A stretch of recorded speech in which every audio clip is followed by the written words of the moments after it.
Great. So I don't know about, it's always funny when you're part of a class like this, and for you guys, it's consistent every day, and the only thing that's different is the speaker. And this is my first time coming in with the speaker's perspective, where there's this intimate container that's been constructed that's kind of evolved over time. And I have absolutely no idea what it is and who's been compelling and effective and the format that's really worked. For me, I really enjoyed speaking to the club a few months ago, and sort of the colloquial format that's really driven by question and answer. I made a presentation, but I was skimming it before we talked, and I thought it was decidedly anti-capitalistic. And I don't really think that's fair for a lot of reasons. When we think about psychedelic business and we think about capitalism in general, it is far too much of a simplification to say that it is a net bad. And I think there's an easy illustration of this. If you think about capitalism, your brain could easily go, in the case of pharma, to the opioid epidemic. Really misaligned incentives for corporation who, because they treated people as if they were numbers on a balance sheet, were comfortable pursuing profit at the tremendous cost of human lives. Estimated 400,000 Americans dead because of the opioid epidemic, perpetuated by business for profit. And the cost of that is immeasurable, but the economic toll is estimated at 76 billion that has cost. So that's an example that really kind of like gets the juices flowing in terms of resentment toward a system that would allow such a thing to happen. At the same time, another example of pharma in action is happening around us at this exact moment, which is to say, dozens of corporations around the world racing to develop a coronavirus vaccine to save maybe an equivalent number of lives, maybe more, and allow us all to return not only to our normal existence, but maybe even to see our families at the holidays. When you think about the incredible power that is unleashed by this system, it is truly extraordinary. You have the concentrated attention of the world going to solve a single problem right now, and they are achieving amazing results in an incredibly short period of time. It's overly simplistic to say it's innately bad. And for all the ways it's easy for all of us to criticize it, it is like the water we are swimming in as fish, and we benefit in so many ways, including how we are talking at this very moment.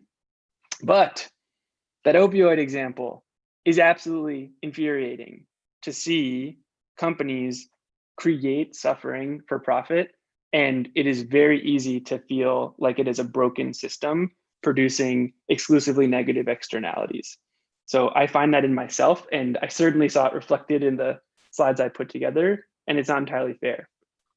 We're talking about something that is fascinating to me, which is all the complexity that comes with capitalism intersecting with psychedelics. You guys have been deep in your dive into psychedelics this semester. You've got these unbelievable amplifiers of human consciousness. They have incredible complexity. They are unbelievably powerful tools.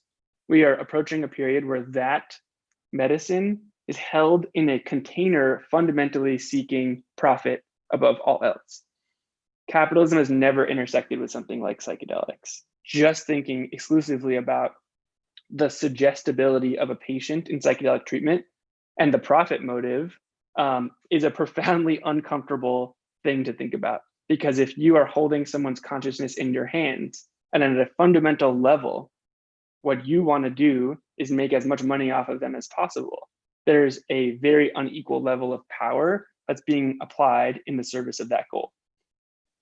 We are watching the birth of an industry. It is very rare that new industries come into existence. It happens very infrequently, and it's happening before our eyes. In 2016, there were a handful of companies in psychedelics. Today, there's 64.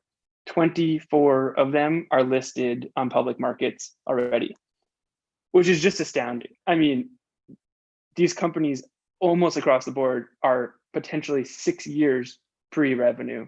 So they are publicly traded companies who don't have a prayer of earning any money for years. Fascinating dynamic. What's created out of that? What are the consequences? What are the implications? You've got primarily 3 different categories of industry. You've got, excuse me, I gotta get the headphone setting right. You've got drug development, that's over 70% of the dollars invested. You've got technology and tech enabling platforms, either patient facing or clinician facing, and that's around 15%. And then you've got clinics. And if you read the Paula story, you see sort of an experiment in illuminating what happens around the clinic infrastructure, which is an even smaller percent, 7-8% of the industry. What's not on that list of things getting capitalized, 440 million invested in psychedelics so far, equity and access, representation in terms of who is owning the business and who is doing the healing, and initiatives to drive affordability as well. So that's kind of a little bit of an overview. I would really like to hear, as we look at commercialization specifically, what's on each of your minds. I don't know is it possible for people to have chat permit or talking permissions, or only chat?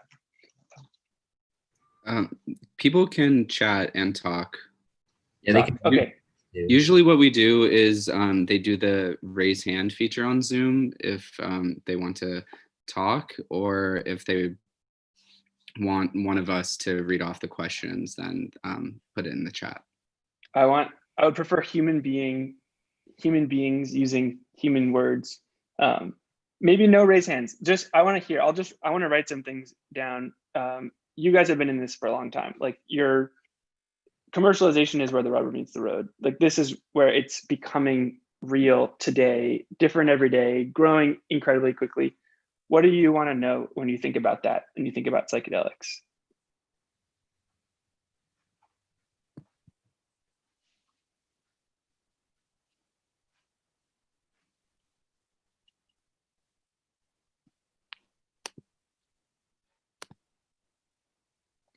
No, you can't say, I just want to go to Thanksgiving break. What are we even doing here? That's not one of the options. That was not a prompt that I gave.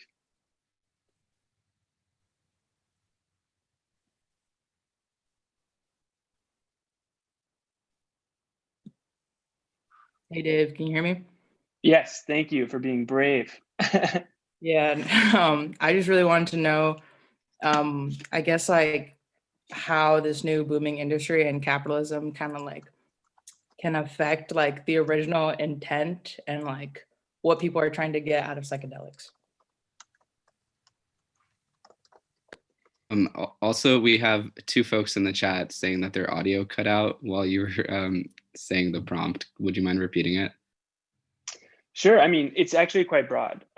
You guys are deep immersed in your immersion into psychedelics, the science, the culture, the history. Commercialization is where the rubber meets the road. What does that make you think of? What do you really wonder about when you look at it? And really, like, when you leave here, the whole point of this is for you to have the context that really makes you feel informed as you face this emerging industry, field, category, cultural confluence today. So what do you want to know? I have one. I would be curious, like, how it would affect minority communities. We've talked about this in a few of our lectures, but like drug enforcement specifically affects those communities. So I would want to know, like, as it progresses, like legalization, capitalization, like how that would affect them.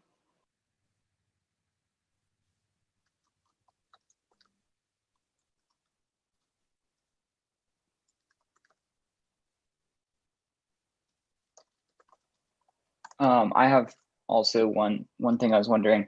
I was wondering if capitalism or psychedelics in a capitalistic context necessitate or really push like as many people to consume psychedelics as possible, or if it could be the case that there's such a demand internally within so many people for psychedelics that a capitalistic model could potentially facilitate them to gain access to that without pushing psychedelics on people who might not be ready for it.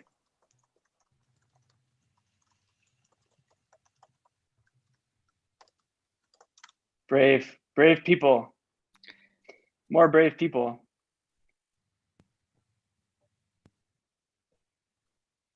I think one thing that I've noticed is, especially with cannabis, it's been sort of capitalized, especially by the state of California, because in my small, tiny little conservative town, there's now a dispensary.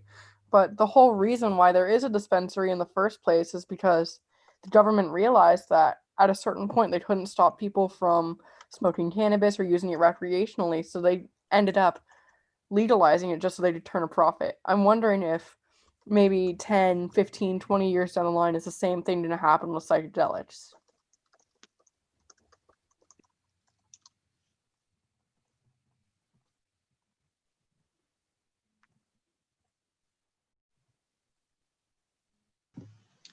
I'm wondering if with more, I don't know, legitimized or comfortable science, how we can shift like national and international drug policy to be based on, you know, scientific principles and human health rather than, I mean, within like the global capitalist system that we're still going to be a part of, I assume.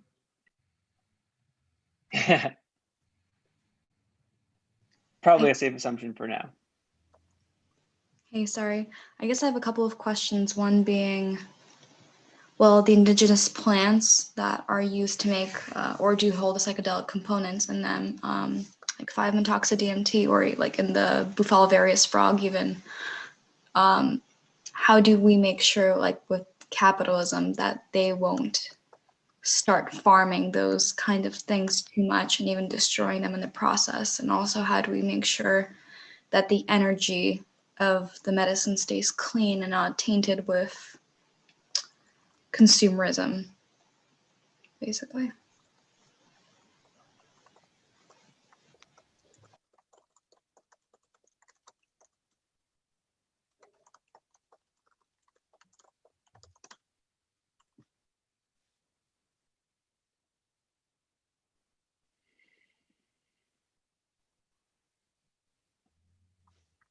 If no one else is going to speak for now, I just want to throw one little thing in there.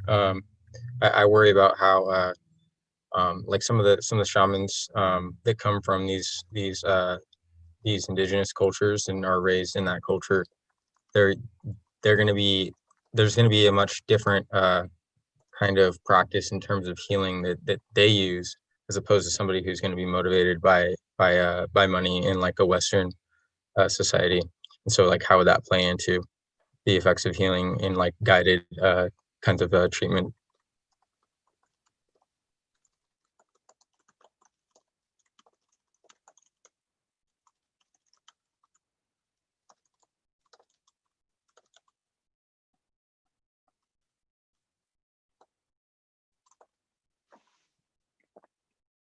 One more for now.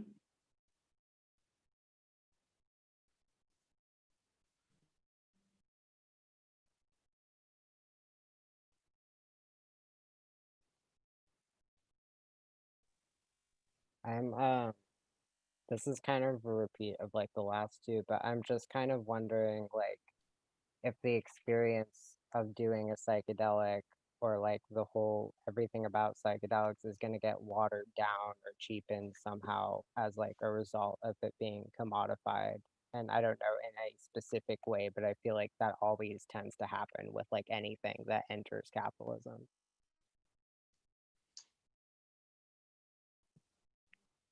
We also have something in the chat from Cole saying, will perspectives about psychedelics change how attitudes about cannabis changed, especially among those who largely criticize cannabis?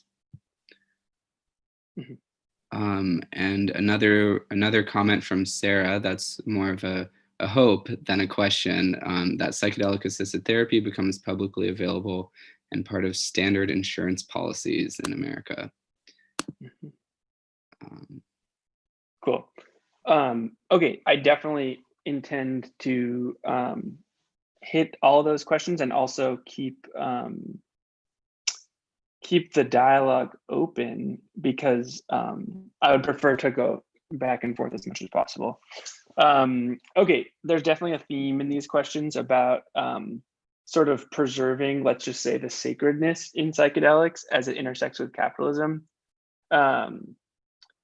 I think that's a really important question. I think cannabis is an effective comp for psychedelics in a lot of ways, and with cannabis, the industry is dominated by corporate interests who are, it has happened over a period of time. Basically, the cannabis industry started as medical cannabis driven by activists.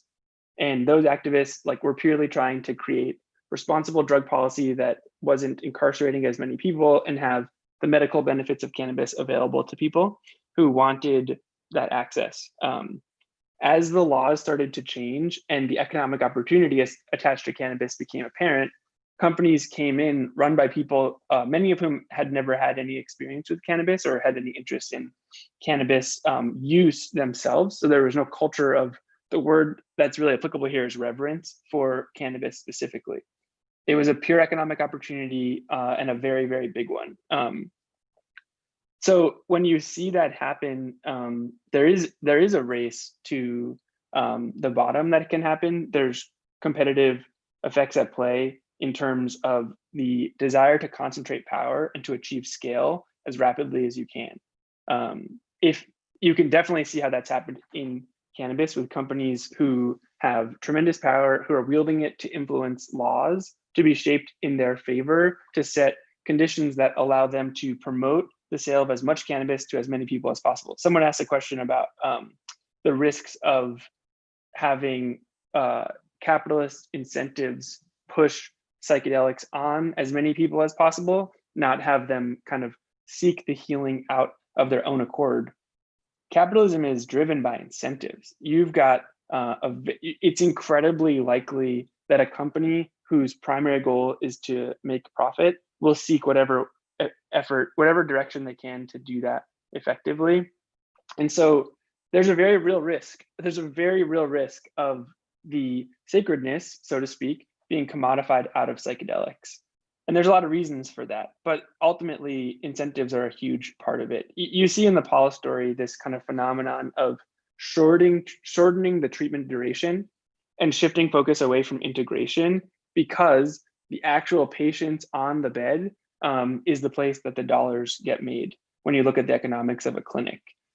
There's not very much money in preparation. There's not very much money in integration, but you can turn the kind of demand for psychedelics into as many patients through your system as possible. It sounds like you guys didn't have your ketamine conversation, but ketamine is a fascinating thing to look at here, because ketamine in a way is a canary in the coal mine for what the commercial future of psychedelics could look like. And there's two specific examples that are worth noting from ketamine.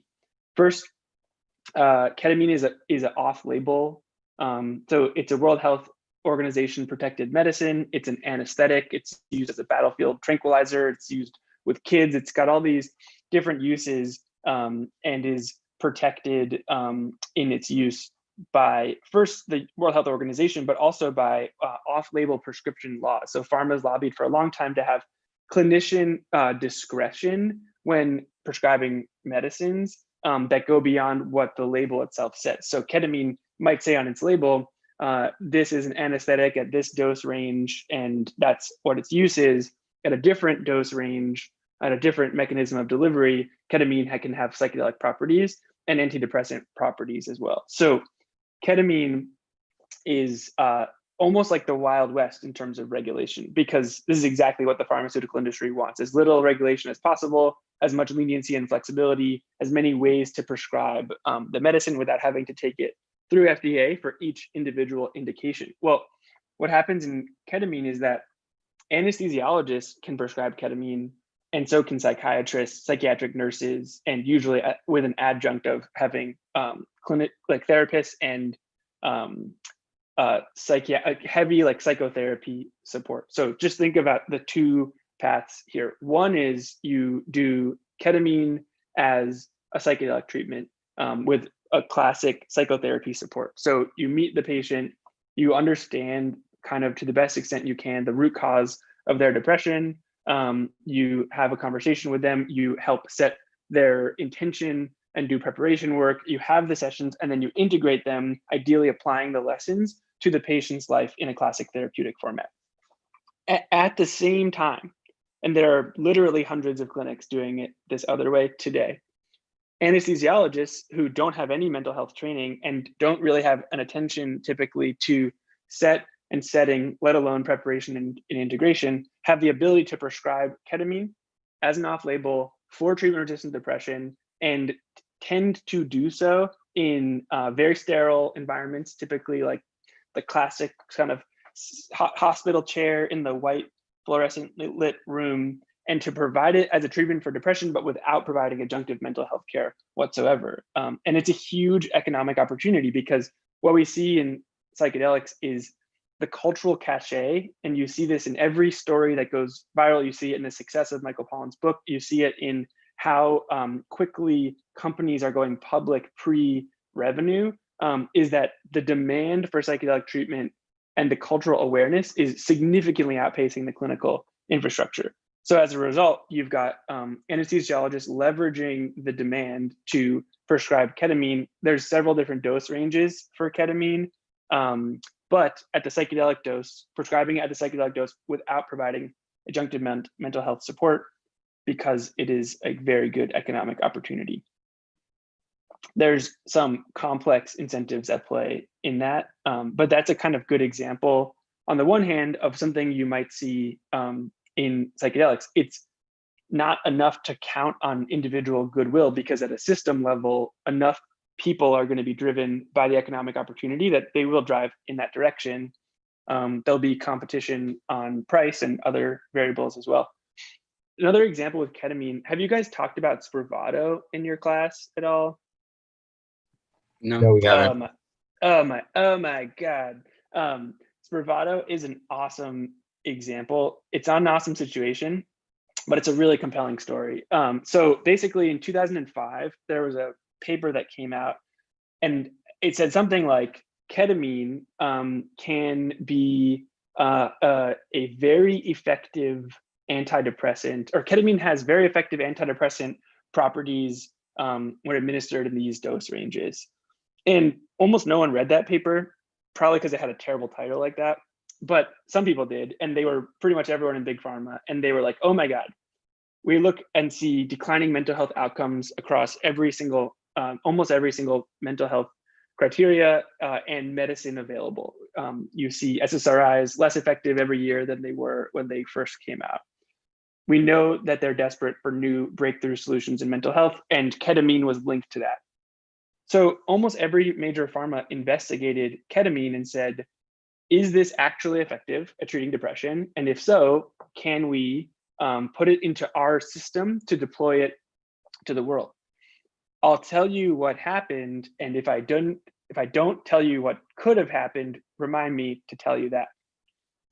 Everyone looked at ketamine, and almost all of them said, yes, it's potent at treating depression, but no, we can't patent it because it's generic, it's been on the market forever, so it's not worth pursuing as a lead in mental health because there's no clear path to make money off of it. In their defense, and we know this, we see this right now with MAPS and Compass Pathways, the cost of clinical trials and drug development is very high. That could be 30 million, it could be 50 million. It's a lot of money, and it's pretty high risk, because if you fail to get FDA approval for your drug, you wasted all of your money and there's no outcome. In classic kind of textbook format, the only reason you would ever do that is because there is the intellectual property of the thing you're taking through clinical trials to then make money off of in a way that justifies not only the cost of that drug's development, but the cost of all the other drugs you're developing that don't make you any money. Okay, that's the classic defense. However, pause and feel indignation that in 2005, every major pharmaceutical saw a path to effectively treat depression and thought it wasn't worth pursuing because they couldn't make enough money off of it. If you know someone who suffers from depression, or in the case of ketamine, an acute anti-suicide agent, people who have suicidality, these are lives not being saved because there wasn't a clear path to making money. And it is a fraction of the profits of these corporations to do this thing. So there is very good reason to feel that there is a broken thing happening when companies see an effective treatment for depression that is not worth bringing to market because there's no clear path to profit.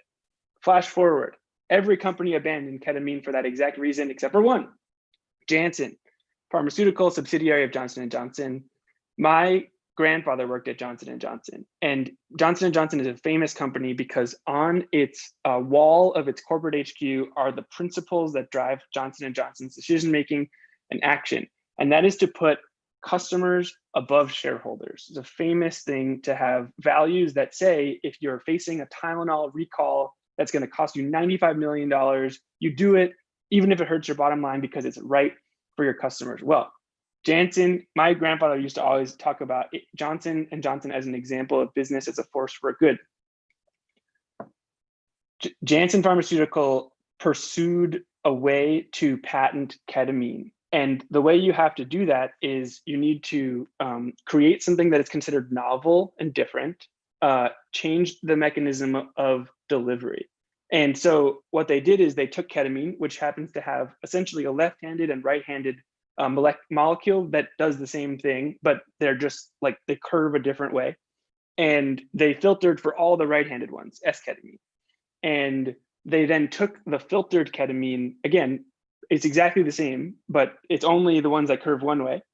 And they changed the mechanism of delivery by putting it into a nasal spray. But the consequence of doing that is that they made a product that is, forgive me for not knowing the exact stats, but something like 30% less bioavailable and intended for regular, ongoing, weekly use for life as an effective antidepressant. And when Spravato got its FDA approval, generic racemic ketamine, the ketamine that is out there being clinically prescribed today, is approximately $1.56 a dose. Spravato came onto the market in excess of $700 per dose, intended for weekly use instead of monthly, quarterly, or only one session. And if you don't see everything wrong with capitalism in that example, you're missing the point. It's just profoundly distressing from my perspective that those phenomena are at play when they were originally faced with a way to effectively treat depression that was globally accessible today and just needed FDA approval to become available on insurance coverage for all. Pause. Questions?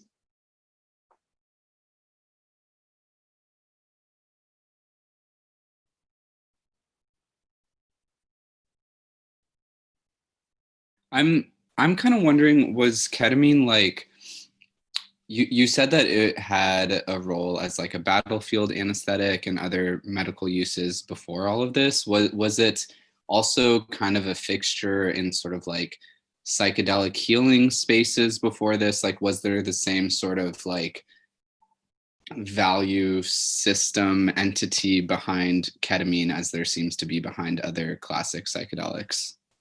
Yeah, it's such an interesting question. I mean, someone could probably Professor Presti could do a great analysis of like the cultural reasons a certain, especially non-indigenous, traditionally indigenous medicine became prolific. Ketamine is very popular as a club drug today, but it generally speaking is like kind of the dark horse of the psychedelic family and doesn't have the same culture and history and to be honest, like when you talk to clinicians today and you say, and this is not true across the board, ketamine is a unique molecule with fascinating properties, including the ability to accrue antidepressive qualities over time instead of just like be active because of its single dose.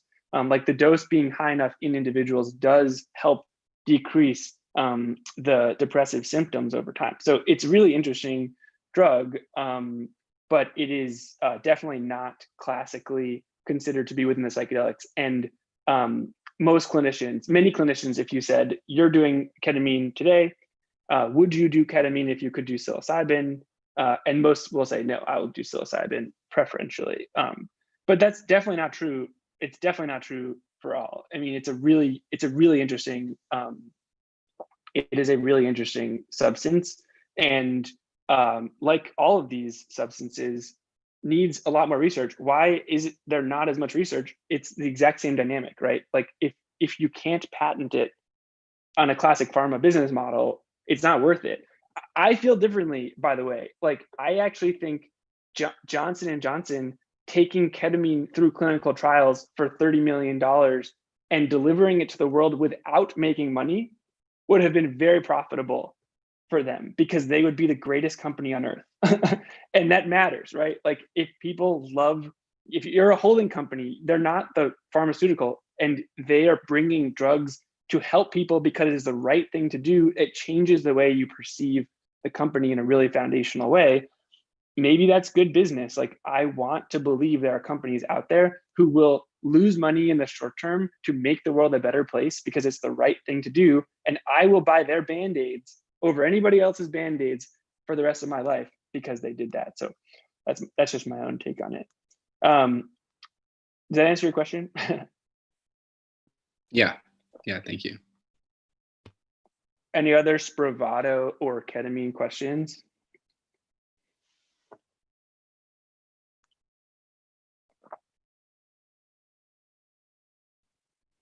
So, I mean, I kind of nerd out on this stuff, but I do think it's really fascinating to see this example at play, because this is psychedelic pharma in action right now. And just the fact that the substance trended away from monthly, quarterly, or very infrequent use towards weekly use is a perfect example, let alone the price difference into the incentives at play. Classic psychedelics are not that profitable for pharma because they're incredibly effective at low doses, infrequent doses, 1, 3. I mean, MAPS's clinical protocol is 3 MDMA sessions, and they're seeing incredible results. In excess of 60% of the people no longer showing symptoms of PTSD as a result. That's just not good business if you're a pharmaceutical. You want to sell them the medicine every day for the rest of their life.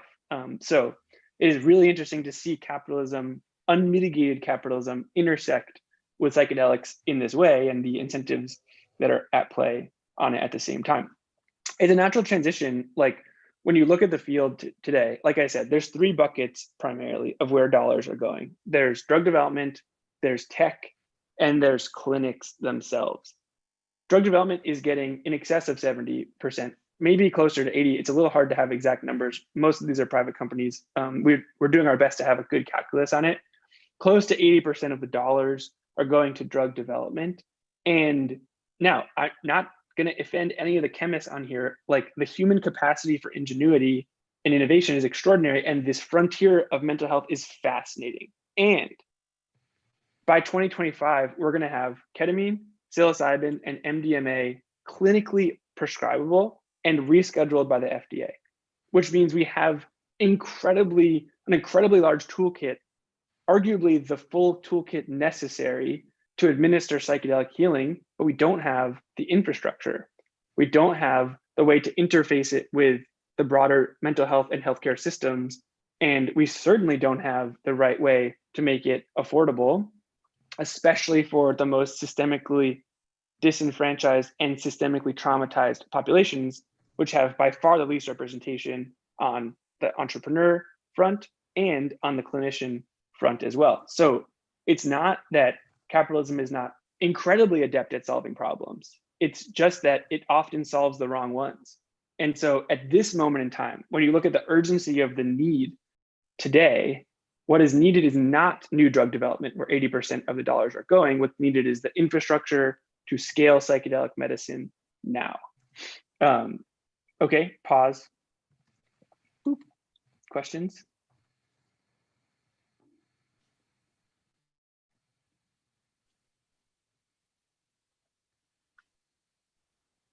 Yeah, I see that, Anthony, thank you. So I came from natural food, and I was actually a pretty disenfranchised natural food employee for a very long time, because natural food industry is booming and increasingly sort of being adopted by the mainstream food and bev industry. And there's so much money to be made, and there's so much innovation happening. I had, again, like I think I'm still being a little bit anti-capitalistic right now. You may be perceiving that. But I had slides that I'm like, it's just not worth it's just not worth showing these at the moment, but like you look at natural food, the category innovation, just look at granola bars. Like in your lifetime, the granola bar went from like the cashew bar to like the paleo like goat bar with bittersweet shade grown chocolate, whatever. I have a slide and it's like 50 granola bar. It just stacks like blah, blah, blah, blah, blah, blah. There's so much innovation in that category. And there's so many entrepreneurs who come in and they say, I'm trying to find a healthier way for people to eat. And that's why I'm doing this. And they get capital and they build their brand and they exit to Kellogg or General Mills. And people tell them you're making the world a healthier place. And meanwhile, 23 million Americans live in food deserts and 113 million are clinically obese and 40% of American adults have chronic preventable food-related illnesses. And so natural food is not making us a healthier country. It's just making money for corporations who are converting their portfolio slowly. It's just a case of capitalism solving the wrong problems.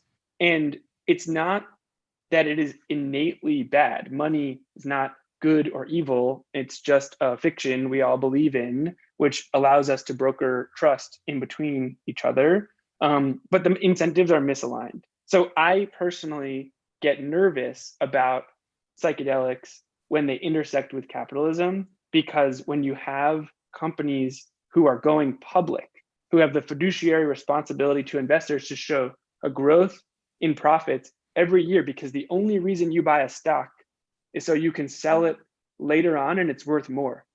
It's built on the myth of endless economic growth. It is built on the idea that what you have will be of more value when you sell it, which means the incentive for the companies is not to stop at enough is enough. It's not to stop at the boundary of healing still being the point. It is to make as much money as possible. Like I said earlier, when you intersect that incentive structure with the incredible complexity of psychedelics, it is a dicey proposition.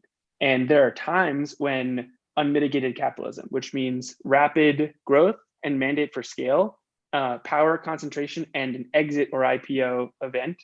There are times that that's really helpful. Like I think there's probably conflicting opinions, but I look at Tesla as an example of a company who's making the conversion to electric cars happen a lot faster than it would have happened otherwise.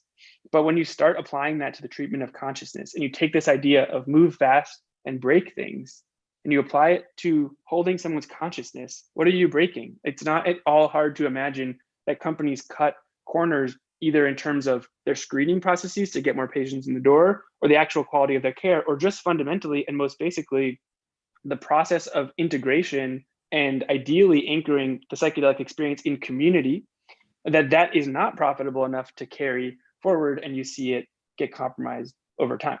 Now, it's not all negative though. It's really not. Like, I think there is a sense of dispiritedness and hopelessness in the psychedelic community to some extent, because you see this phenomenon happening and you've seen it play out across every other industry. Well, first of all, despite everything I've said, I can't look you in the screen and argue that the world will be a worse place if not perfect, but definitely still available psychedelic medicine is out there. Like, this machine is going to bring a needed treatment to human suffering. And even if there's tons of compromises, right now we are suffering as a society. We're suffering with depression and addiction and loneliness and diseases of despair and existential climate dread and everything else. And so even if it is part of the system causing those problems, we need the solutions. I like to describe it as, if any business perpetuates inequality and inequality underlies diseases of despair, it is like holding someone underwater and then giving them a snorkel. It's great that they can breathe, but you have to let them up, right? So that said, it's great that they can breathe. So it is better that people can have air, and we are a civilization starving of air. But if you hope for systemic change, like so many people in the psychedelic field do, if your hope with this medicine is that it can help break the cycle of extraction, it has to be delivered in a model that is itself non-extractive. That is the opportunity. And that's what gives me hope when I look at the psychedelic field, because there are business models that allow the mission to be the point. And it's more complicated and nuanced than saying a B Corp, benefit corporation, even a public benefit corporation. There's much more complexity, but there are business models out there that allow healing to be the point.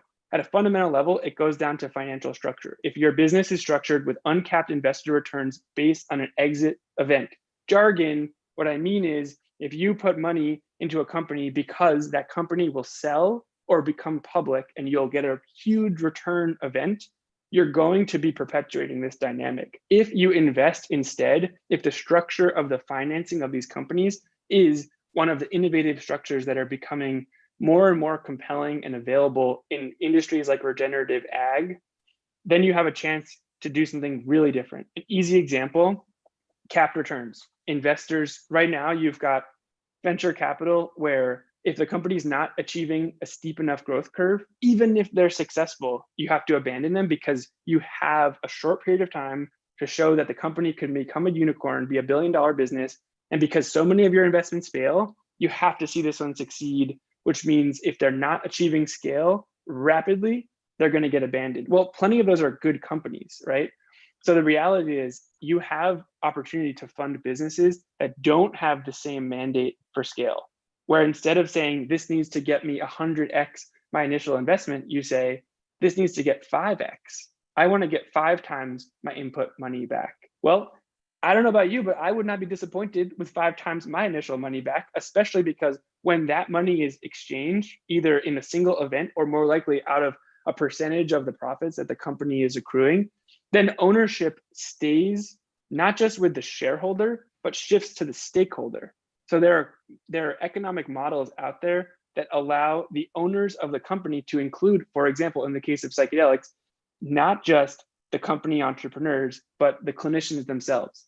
And not just the clinicians, but maybe some of the community themselves, or even in some cases, the patients. And to have decision-making be in the interest of a self-preserving entity that is serving the healing of its community over time.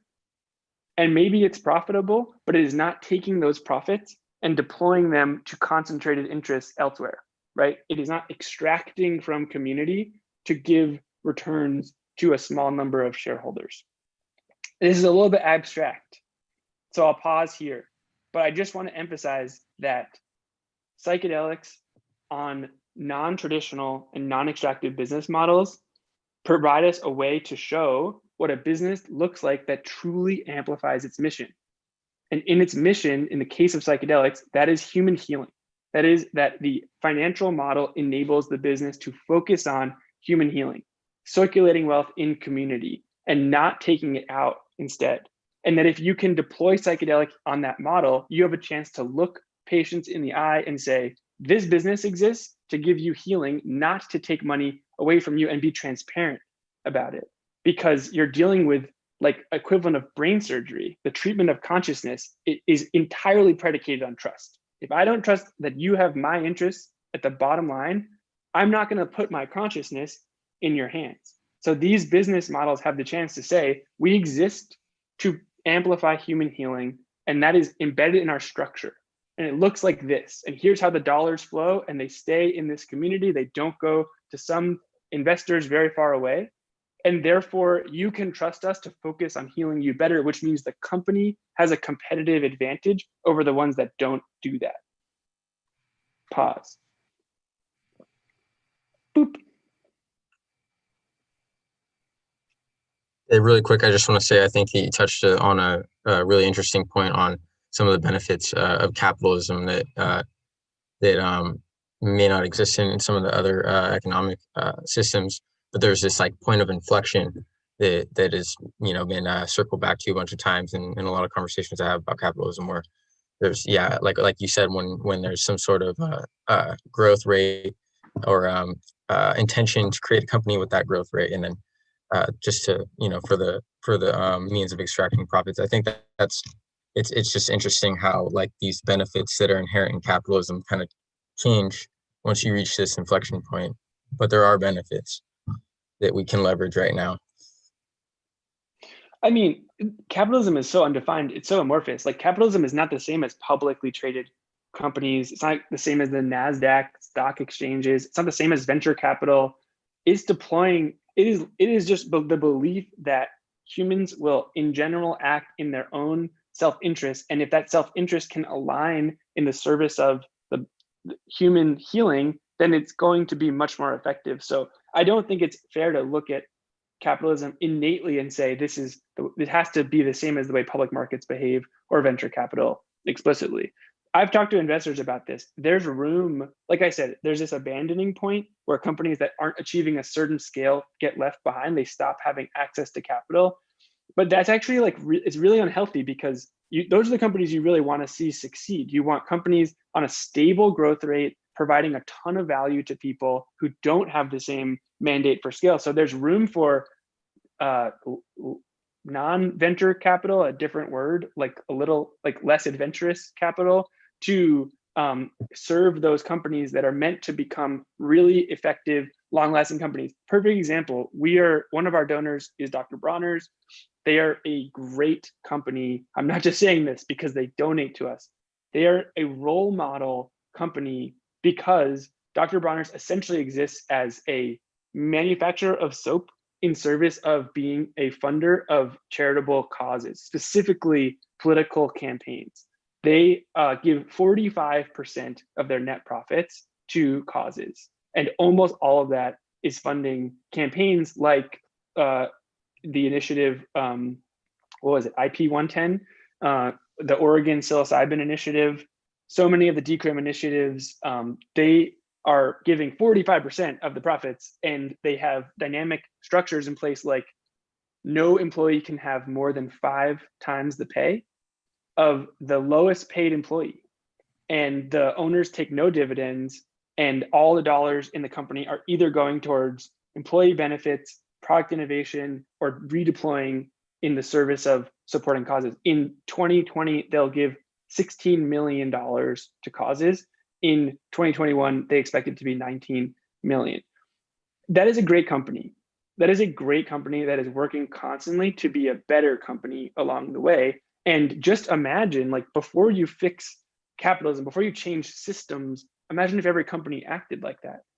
But why can they act like that? It's because they're a private company. They don't have fiduciary responsibility driving every decision that they make. They don't have to draw money from the people who buy their products and return it to a small number of shareholders, typically who exist elsewhere. So it is very, very important when you think about psychedelic business models to, as I say in the Paula story, think about psychedelic models for business. And that comes down to the structure itself.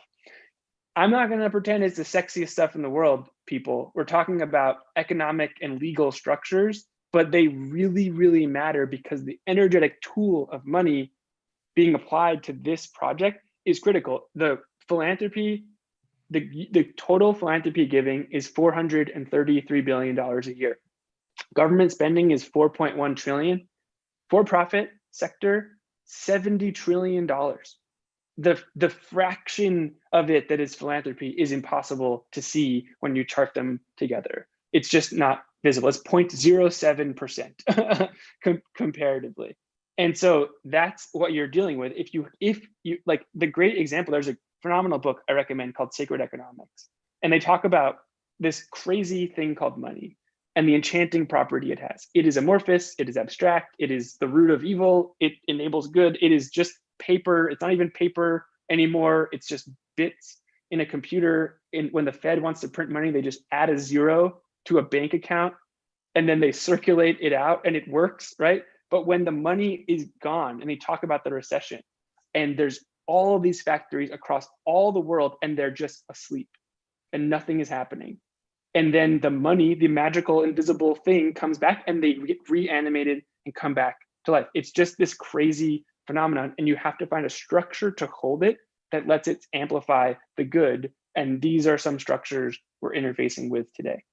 Okay, pause. We'll probably shift away from economic models, because they need like an animated movie to get brought to life more than just talking about them. There is a question from Cole in the chat, where could a psychedelic company with these methods survive in a landscape with other traditionally capitalist competitive business models? Sacred Economics is the title. Yeah, that's a classic question. So there are places where they're less applicable. So looking at drug development, like I said before, a company like Johnson & Johnson making the economic decision to bring ketamine to market would be because they thought overall it benefited their bottom line. And that's their mandate. They have fiduciary responsibility to investors. So it's not, in the case of drug development, the costs are so high that your ability to be flexible on capital is a lot more limited. If you're what's called catalytic impact investor, and you're like, okay, I'm going to get a 5x return, but there's a 95% chance of failure, it's just not likely that that's going to happen. So there are places where conventional capital structures make more sense for whatever good or bad they do. So we have a company in psychedelics. I guess I just want to frame this like, this is the ultimate playground, this industry. This is the place where people are trying to get it right. And if they get it right, and to this point of this question, it has to be economically viable and preserve the mission. Otherwise, it won't succeed. But if you get it right, you have the chance to influence business everywhere, because it is so rare for a new kind of industry to emerge, let alone one connected to the emotionally evocative nature of human healing. Who's seen Fantastic Fungi? Was that required watching? This should have been required watching. Okay, Fantastic Fungi, perfect example. The scene where the guy is like dying of cancer and they take him to Johns Hopkins and they give him psilocybin treatment, and he talks about reconciling his own self with his death, is like as beautiful a moment as there possibly is. And that's the kind of level of evocative story that's attached to these models if they're done right. It is truly the story of human healing. So there are some models like pharma where it's going to be hard, but in psychedelics, in this petri dish of experimentation, there's already one psychedelic pharma company that is doing its very best to try and find an alternative model. So specifically, the company is called Journey.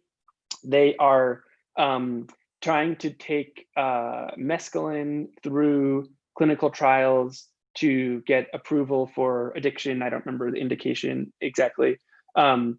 Mescaline is obviously peyote, so there's incredible complexity because it's a traditionally held indigenous medicine, and peyote has major conservation issues already going on with it.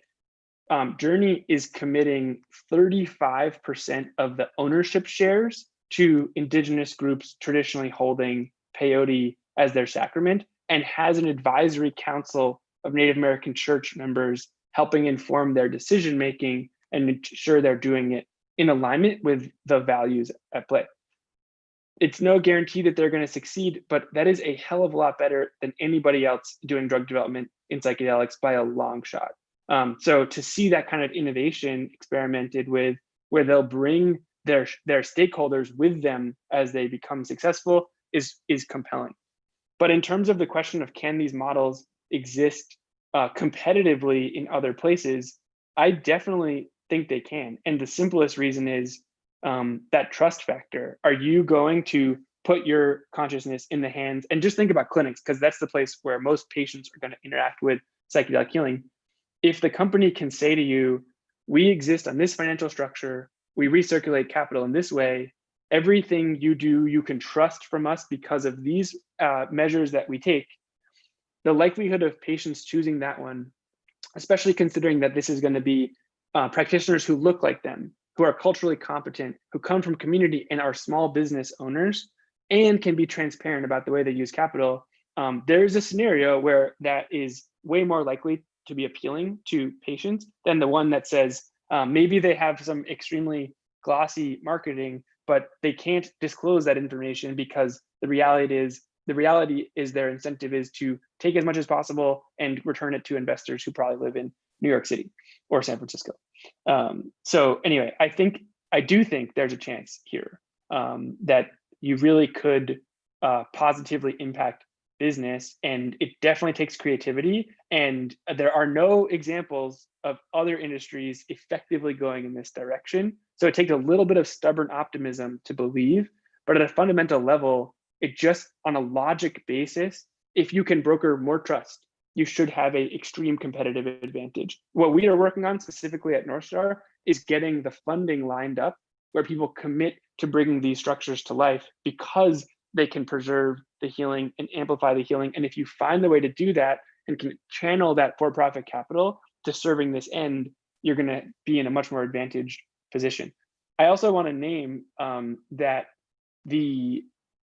I know there's probably highly varied interests in terms of people on this call with what part of psychedelics are appealing to you specifically. When I look at trying to center the most ethical version of psychedelic commercialization, it involves having a really robust version of psychedelic healing in non-commercial settings. So decriminalization as a floor, possibly, ideally, legalization, but not for commerce. So grow, gather, give, available in safe community-held containers for those who want it. Why is that important? Because right now we've got companies who are brokering prohibition policies for a monopoly on the distribution of drugs within the framework of medicine. You just want companies who are focused on high quality clinical care, administering great clinical care.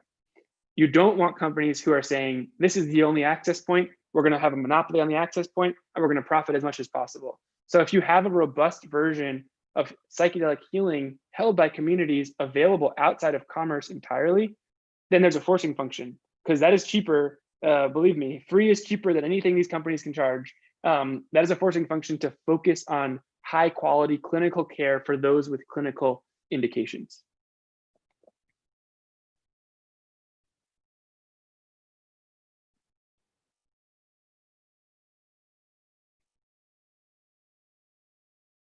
Anyone got any comments or questions? I'm going to skim the list of other questions to see if there's anything in here.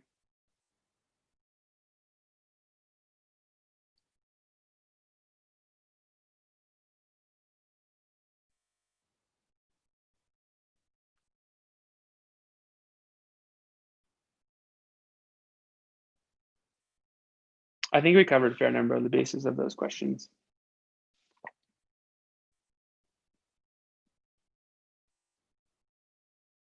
Akash, I'm looking at you.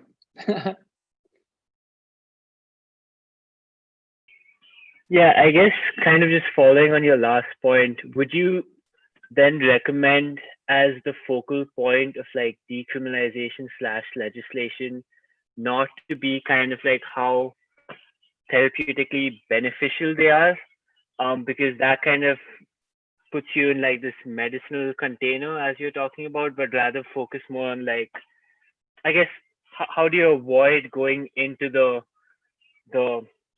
that medicine container, and then you kind of you end up at a place where companies can kind of claim that what they're doing is something that can't be available to the masses and has to be kind of constrained, and like therapists act as like high priests in a way, and there seems to be this automatic bottleneck in a way.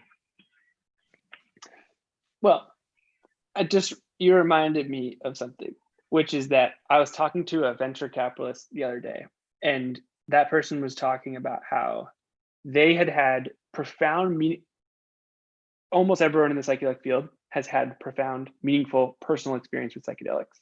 That is a very, very unique thing about this industry that gives me optimism that they genuinely want to see the healing amplified over the profit. It is truly unique in that way. This investor was one of those people. I've had profound, meaningful experiences with psychedelics, and I have had them in the context of traditional indigenous healing, in this case, ayahuasca. And I know that that's the most important way to go about delivering this healing to the world. And that's why I am vehemently opposed to decriminalization and know this has to happen within the medical paradigm. And I'm just like, I can't logically jump from non-commercially held indigenous ceremonial healing to the only way to administer psychedelics safely is in clinical context like this. It's just an absolute logical fallacy.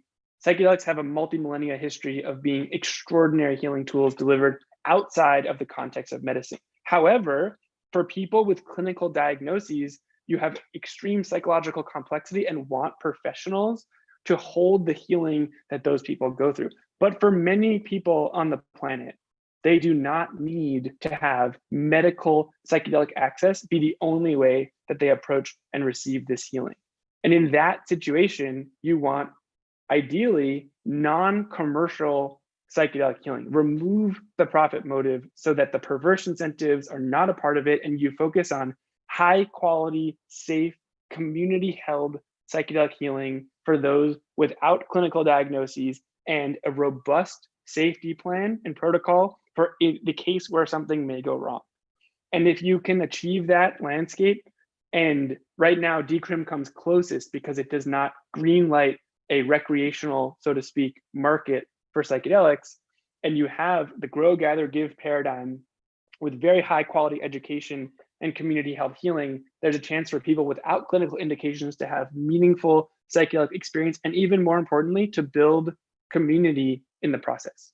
I am a huge believer in that future, and there's so much work to be done doing that correctly, but it is not the case at all in my mind that medicalization is the only pathway to deliver psychedelic healing. There's just too much precedent for this being done outside, and too much precedent for this within medicalization, within the commercial mental health or healthcare industries for things going wrong. So it's not at all clear that it's going to be safer to put it within medicine in this way. So I think about the ecosystem flourishing when you have non-commercial community health healing in safe ways and high quality clinical care for those who need it.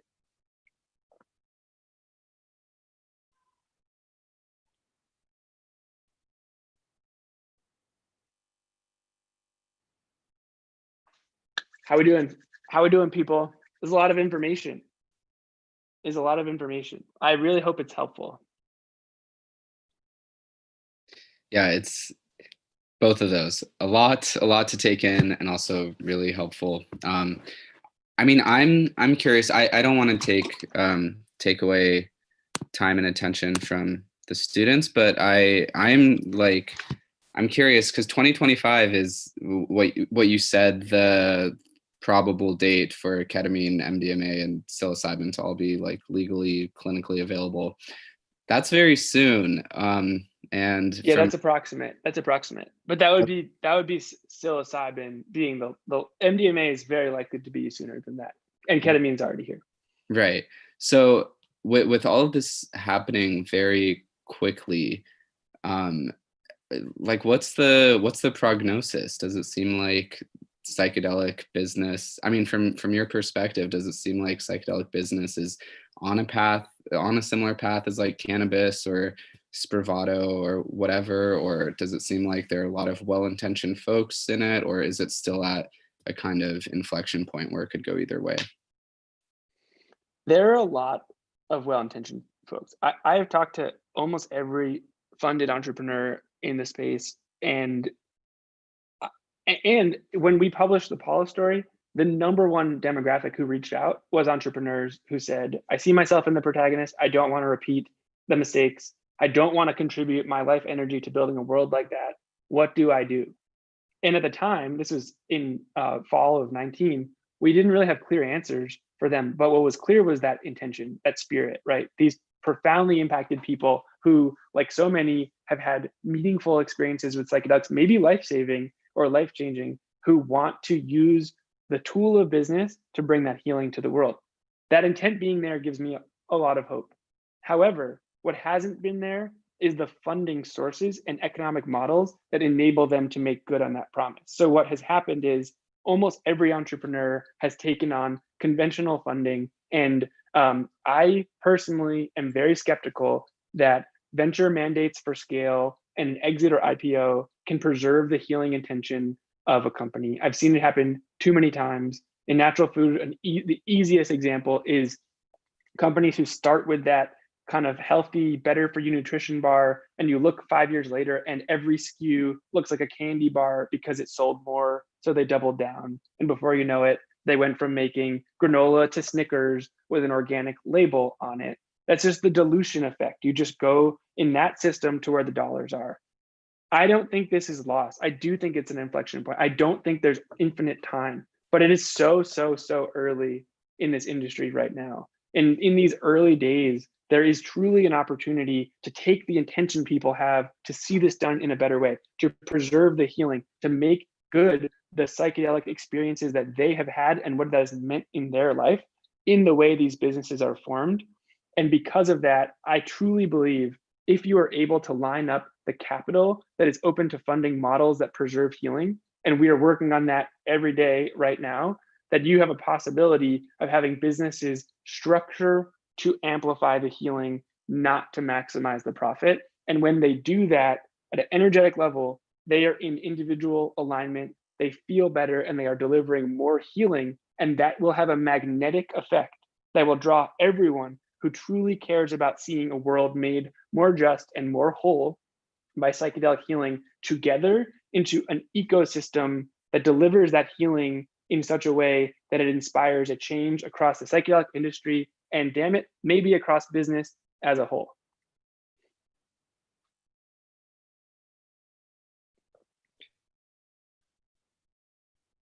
Cool.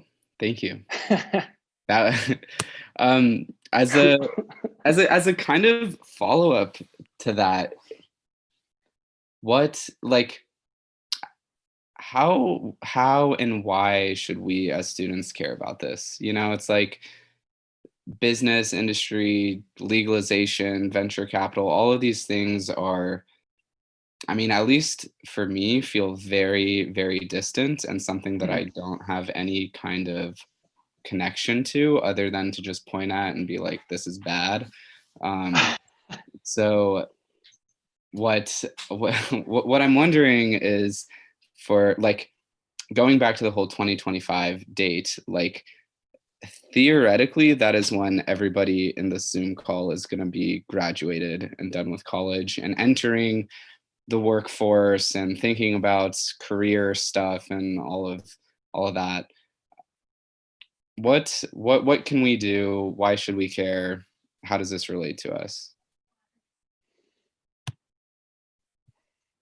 Well, first of all, I think that you guys will be graduating at the most pivotal moment in human history, period.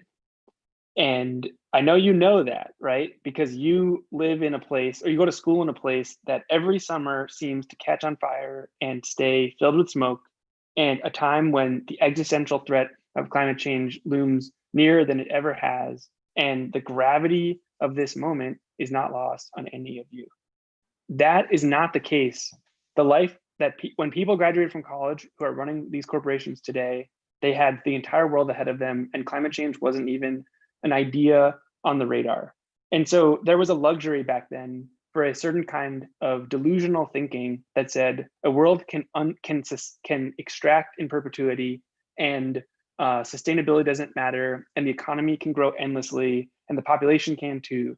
And that is obviously not the world as it really is, and it's not the world that you're going to come to know. If you think about this idea of thinking about not only yourself, but the next 7 generations, what kind of world are our great grandchildren going to inherit? Is there going to be a world? Is there going to be civilization with the luxury of going to a class like this, at a school like this, in a peaceful time actually exist for anyone? You and me and our generation has to grapple with that question in an incredibly serious and meaningful way. And if the answer is, I don't know, I'm not sure, I don't feel hopeful, the reason is because of business as we know it. It is that simple. We have extracted to the point of possibly breaking an ecosystem to a downward spiral that could change all of our lives and make us be the first generations in history that has to ask the question, is it just and ethical to bring kids into this world any longer? So it is relevant to you whether you want it to be or not. And from my perspective, what we need is to show a kind of world that works for everyone. And my angle on it, and there are so many angles you can take, is to try and show a kind of economics that builds that regenerative and just world in every transaction, that keeps them dollars in community and goes on to make people and community and planet more whole along the way.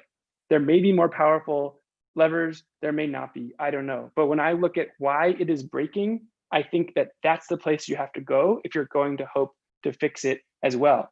Like I said before, it is so rare to get a brand new industry. It happens so infrequently, and psychedelics are as nascent as can possibly be, with the most evocative story of human healing that exists in the planet today.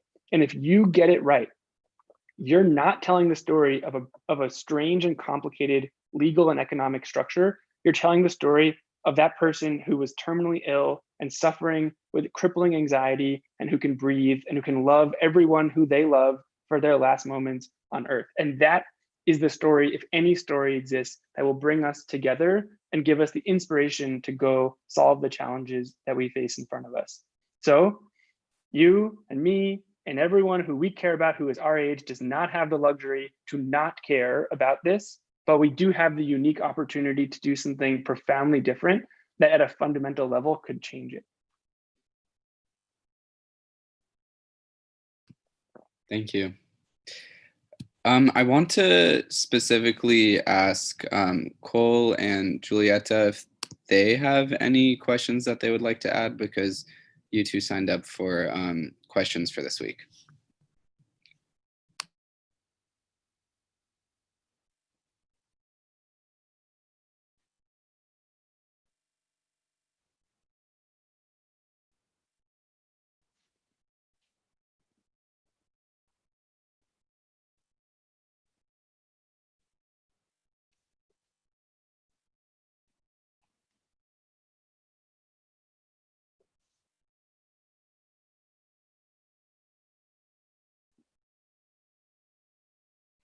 There's some hard thinking going on, I can tell.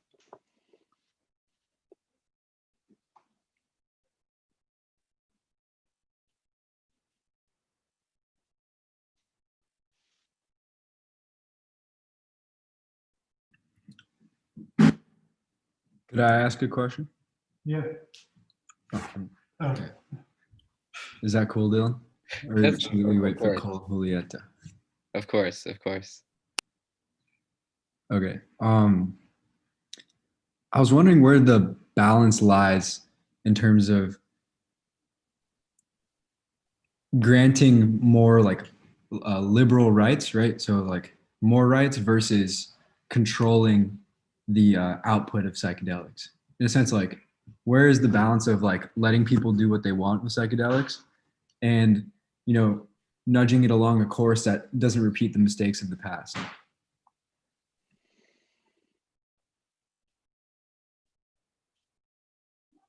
It's a very good question. This hasn't really been focused on decriminalization, but anyone who studies the history of the Harvard Psilocybin Project and the rise of the counterculture, not even just the caliber of individual care taken, but the sort of gigantic FU to the world as it is, created inevitable sense of opposition that helped create the prohibition of psychedelics in the dark age for mental health as a whole that has lasted for 40 years. So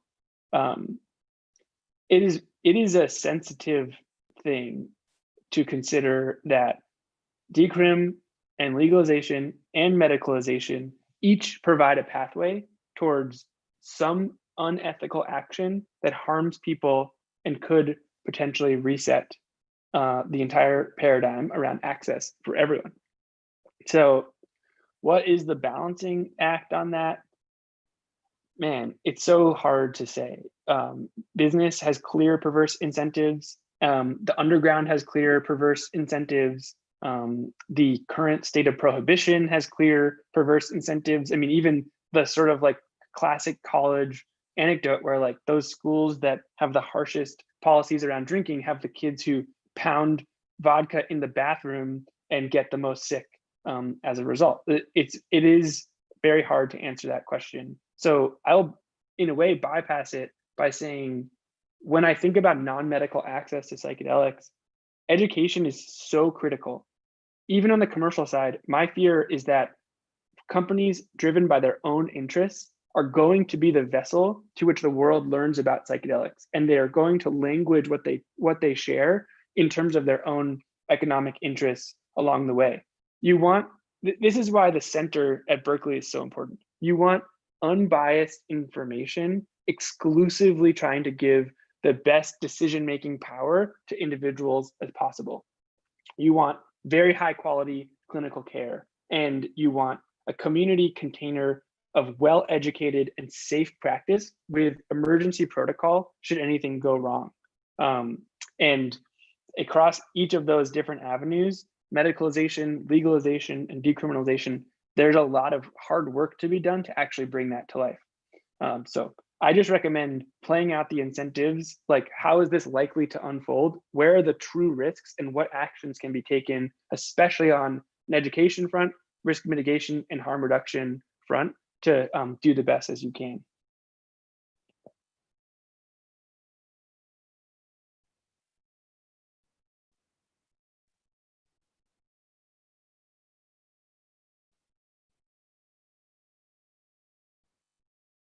All right, what do you think, Dylan? I think that all sounds awesome and inspiring, and I want to hear more questions from students. But I've always got questions about this stuff. Oh, Sheer says. Now, can we just get is it till 6? Is that right? Yeah, until 6. Okay, because we have the option of story time at approximately 5:50. Story time. I mean, I would love story time. But Cole, do you wanna ask your question, or do you want me to read it?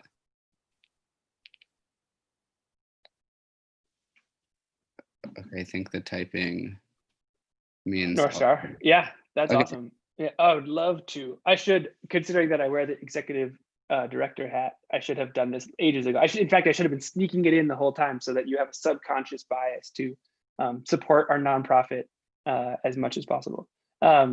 Okay, yeah, North Star. Hold on just one second.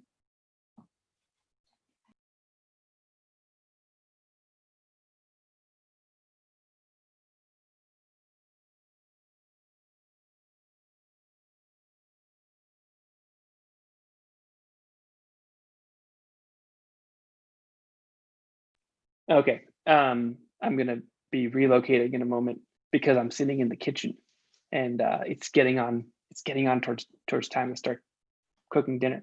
Don't post up in the kitchen, people, when you're talking for 2 hours.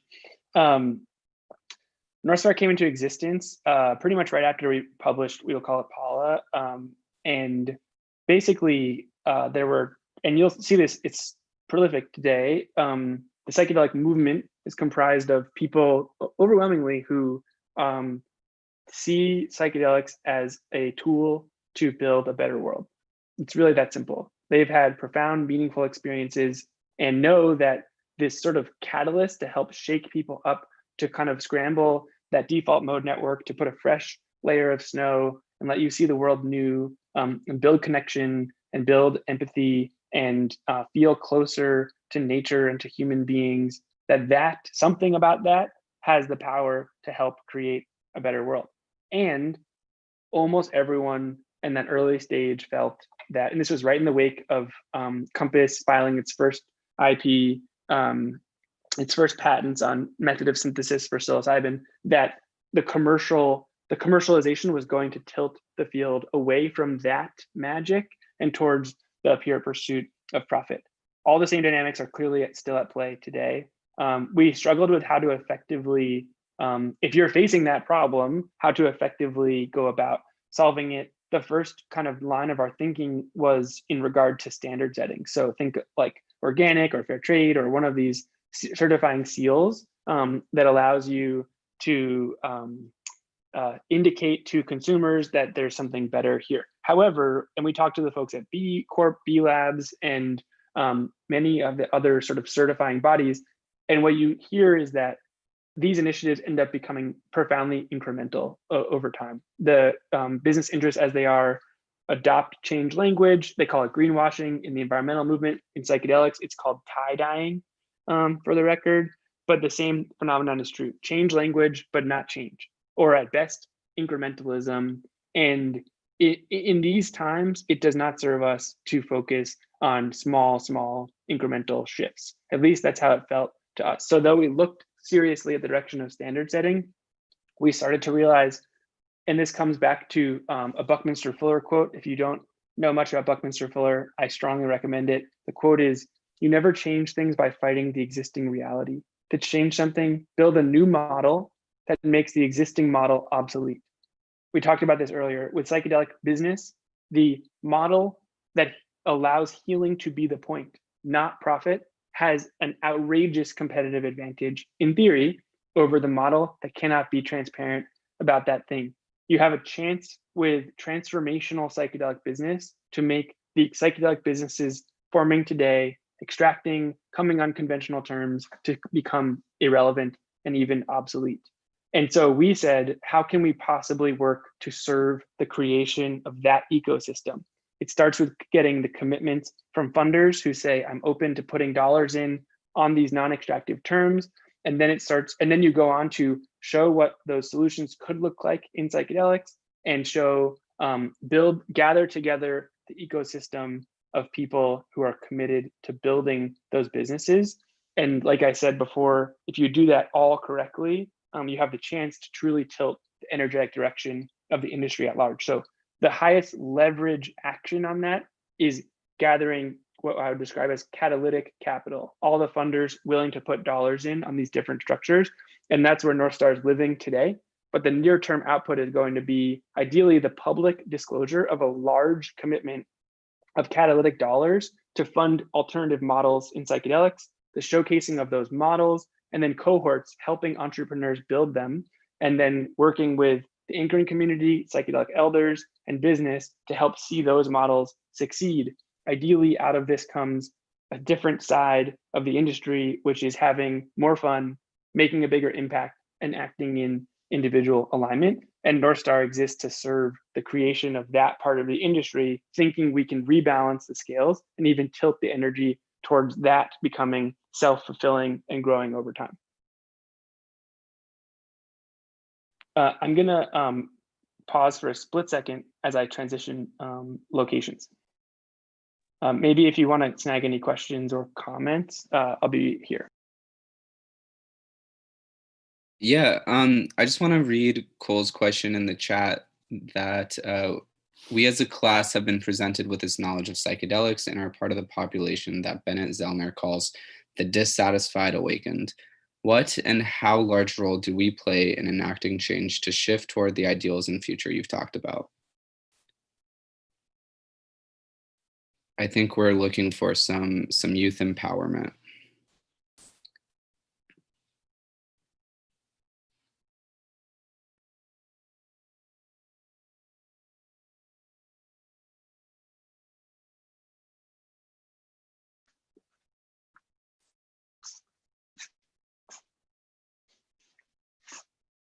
Okay, I'm back in the garage, and like in the fluorescent light over here, forgive me.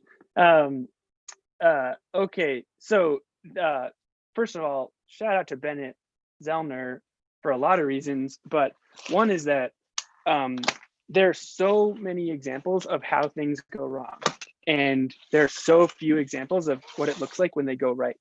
And Bennett's talk, I think I suggested it as required reading, required being relative terms, not like I'm enforcing a homework assignment. It's worth watching because in that model, the pollinate model for psychedelic health, he shows what it could look like to have a non-extractive form of community health healing enabled by businesses that exist to help perpetuate best practices and startup capital into those places. So huge shout out to Bennett, because like I said, there's so few examples of this looking anywhere different than what we know. And even just his talk has provided so much inspiration to the way the field has gone on to evolve as a whole. Specific to the question, you said actually it's in the chat, right? I'm just gonna read it really quick.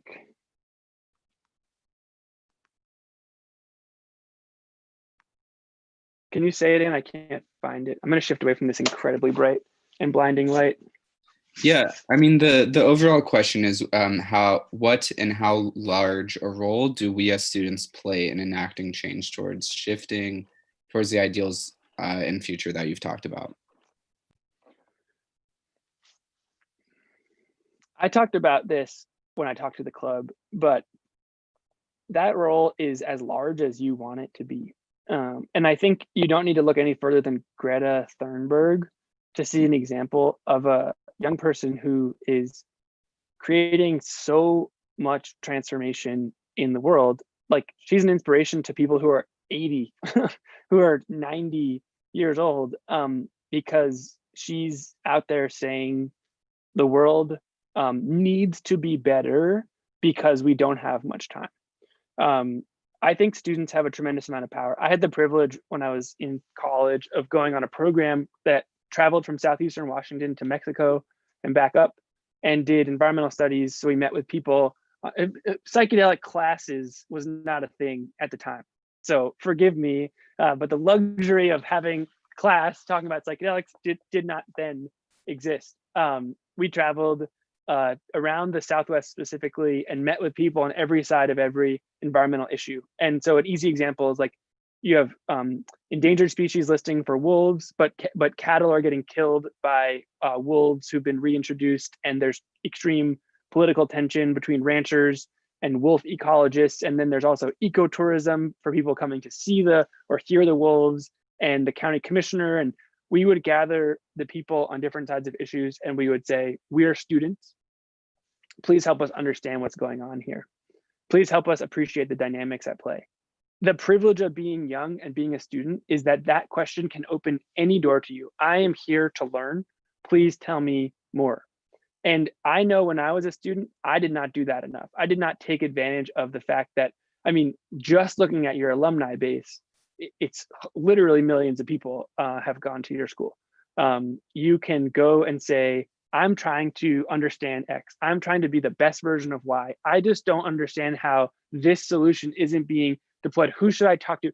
Just like leverage the fact that you are young and here to learn, and that's your only agenda. It's not your own. It's not seeking profit. It's not seeking fame. It's not seeking fortune. You just want to understand more and use it to put yourself in positions where you can meet extraordinary people and build yourself the kind of career making the kind of impact you want to make. So I just encourage you to know that like the role you have is as big as the role you create for yourself. I look back on my college career and think there are some things I did very well, and there's some things that were really stupid. I'm not saying don't have fun. Don't use your time to enjoy the fact that you can do anything, right? But just know that you can rewrite the job description of student and put anything you want in it. And if you choose to do that, take the agency to redefine how you spend your time, you can access anybody and you can accomplish anything. So please do not think just because you're young that you don't have the possibility to do something extraordinary to make a better world. It just takes that mentality shift. And if you're struggling to do that, build a cohort of people and say, we're going to hold each other accountable to making more of our college experience than we otherwise would make.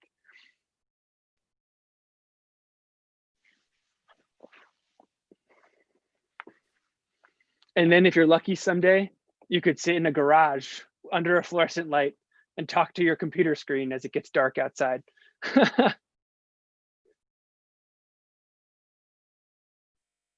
Thank you, Dave. What did you have in mind for story time? Oh, are we there already? It's 5:50. Oh yeah. Okay, so there's about 10 minutes. That's good. That's exactly right. Well, it's a little bit of a non sequitur, so I'm happy to not do it. But I do have a story I could read you guys that's pretty fun. Your call. It's about, broadly speaking, it's about drug policy. It's not really about psychedelic business specifically.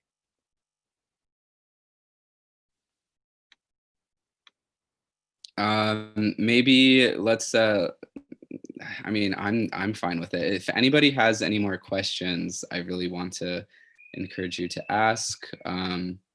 But I also saw a thumbs up from Delaney that story time seems good. A thumbs up from Julieta. Okay, I think story time seems good. Alrighty, I think it's good too. Okay, I'm not going to give a lot of context. It's going to speak for itself. So, yeah, this is the story. It's not really that similar to Paula, but I also wrote it. And it's called The War on Jugs. The houses in Daresville, set row after row, shone in the sun, their lawns mowed just so. Life was simple in Daresville, quite sober and straight. Kids could go anywhere if they were home before 8, but no one would go if it meant leaving the shade. And the sun was so scorching that nobody played. They were sticky and squicky and icky, the lot, for this summer in Daresville. It was hotter than hot. So Marlowe, brave Marlowe, the Marlowe, our guy, decided to give lemonading a try. He saved his allowance, so clever and smart, and grabbed sugar and lemons to fill up his cart. Then the next morning, just as he planned, Marlowe went to a corner and set up his stand. Lemonade, lemonade, he called out with glee as kids came running from the shade of the trees. They loved lemonade, so tasty and sweet. It made them feel good, took their minds off the heat. But as laughter of children filled up the air, word about lemonade got to the mayor. "What's this stuff," he asked, "that the kids guzzle down?" "It's called lemonade, sir, and it's all over town." "I can't stand to hear children making such sounds. If we take away lemonade, would it quiet them down? Lemonade's got them buzzing, worse than the bugs. First laughing, then hugs, then they'll turn into thugs. We have no choice but pulling the plug. It's time to declare a war on jugs." Imagine his shock when Marlowe did see that Daresville had banned lemonade by decree. No more laughing and shouting and stomping of feet. It was hotter than hot. They were left with the heat. As he went to throw his last lemons away, a boy came and said he was willing to pay. "Please, Marlowe, good Marlowe, it's hot as a hoot. There's no lemonade anywhere else on my route." Marlowe said that he didn't want trouble, but the boy told Marlowe that he would pay double. Double? 2 quarters? A very good rate. This lemonade here, it should not go to waste. 50 cents up, Marlowe took down his stand when a girl came over with a buck in her hand. Marlowe, our Marlowe, wanted to follow the law, but the prices for lemonade kept dropping his jaw. 2 quarters, 3 quarters, a buck and a half. At $3, Marlowe could only laugh. It was still hot, so hot, and nothing would help but outlawed lemonade, which flew off the shelf. And Marlowe, our Marlowe, what could he do? For $3 a cup was too good to be true. All lemonade stands had been closed down, but the lemonade trade had just gone underground.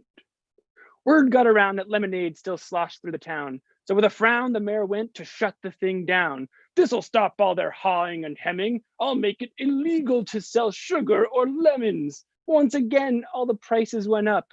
Marlowe went through his last lemons cup after cup, and just when he thought it was the end of the road, someone approached him with a bag to unload.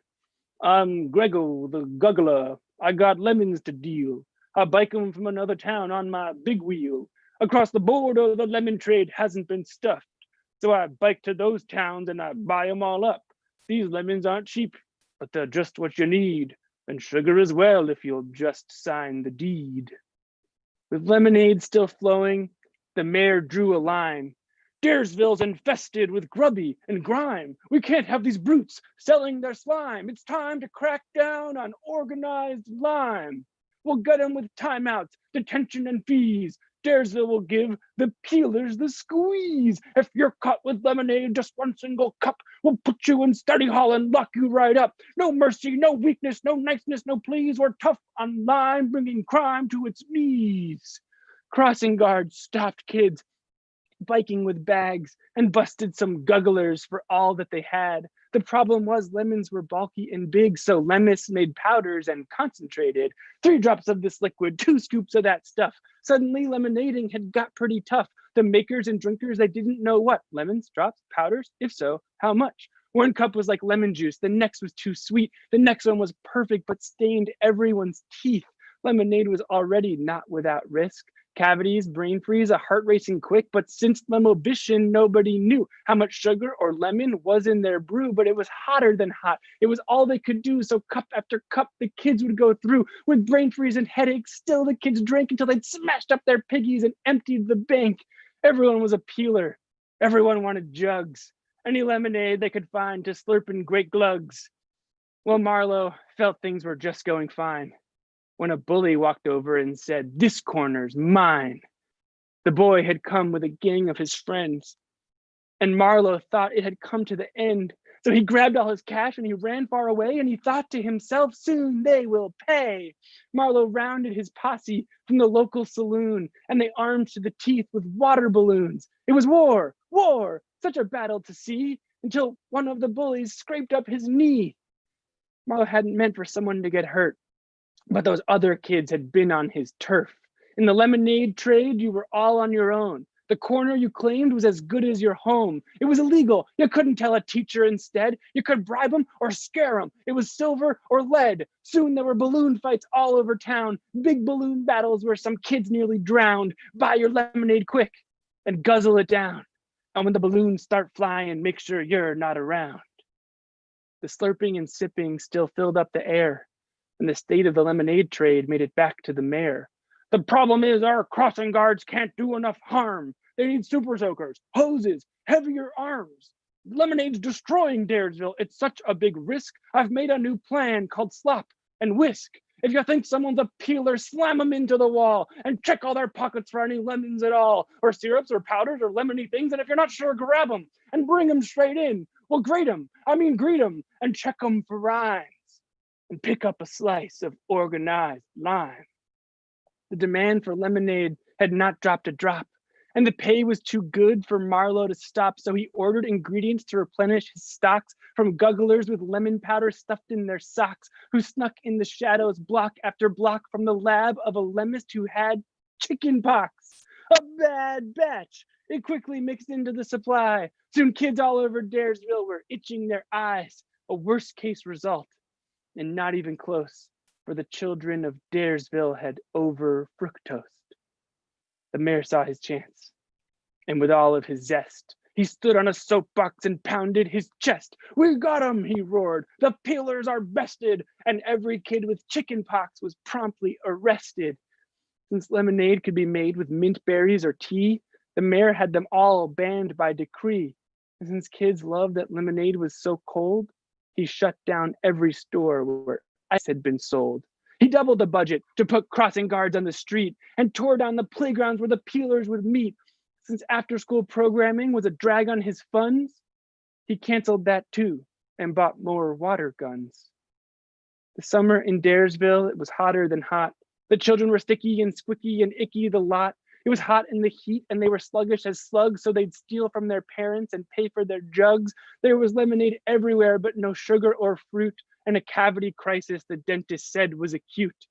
But the children were left with nothing to do, like creatures in cages you see at the zoo.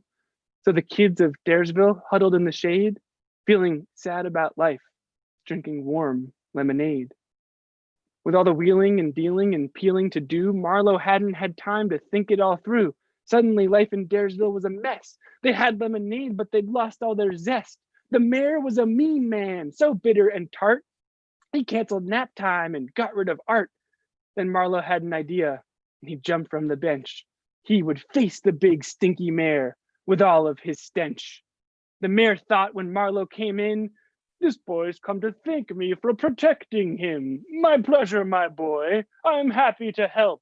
Marlowe gathered his strength and said no with a yelp. "I know it's sour to think lemonading won't stop, but lemonade's everywhere. The law's been a flop." The mayor turned to Marlowe, his frown growing large. "Why, Daresville's lucky that you're not in charge. You'd put lemonade everywhere, all over the streets. People would live in fear at the edge of their seats. There's already lemonade flooding the streets. More than before, the crossing guards were marching their beats. There's more lemonade in Daresville than ever, in fact, the direct effect of the laws you enact. You see, this jug war is stinky as cheese. Even worse than the cavities and the brain freeze are the decrees, which put our streets under siege. I tell you, that juice is not worth the squeeze." The mayor stood up to his very full height. His eyes were flashing and shining and bright. He raised his voice and with all of his might leaned toward Marlowe and yelled, "I am right. We're winning the drug war. We just have to tighten our jaw and add some more muscle to the arm of the law."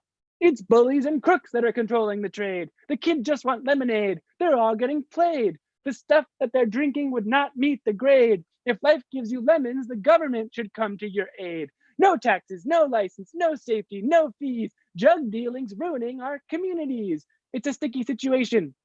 But what we need instead is a new way for lemonade to be regulated. And the best way to make lemonade go away? Why? It's to build more places for the children to play. Boy, I'll tell you once that it's time to get out. My laws are succeeding and there is no doubt. It once poured lemonade, there'll soon be a drought. The drug war will not stop, he said with a shout. Marlowe, our Marlowe, hung his head and was sad. He had tried his best, all the mayor did was get mad. Slowly he turned and walked out of sight, back to peddling lemonade all through the night. Just when Marlowe thought there was nothing to do, he realized if he couldn't do it, what about you?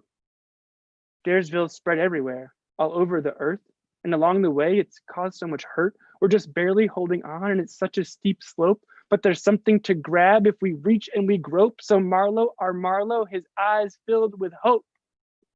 Will we hang from this cliff or be helped up by the rope?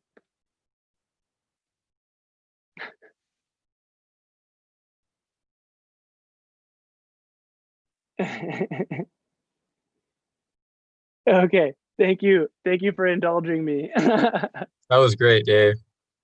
Thank you for sharing. Yeah. That's powerful.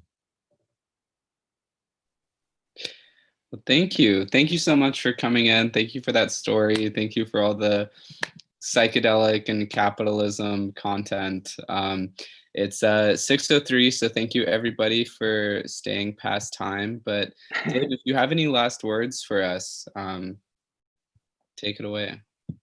You know, I think the only thing to say is I hope you have an amazing Thanksgiving break and that it's everything you want it to be. And hopefully some of that time is with family. I appreciate you. I appreciate spending this time with you. And I'll be here as a resource and advocate to help any of you if you want to pursue a career in this direction. Thanks for listening and indulging me. And I wish all of you the absolute best. Happy Thanksgiving.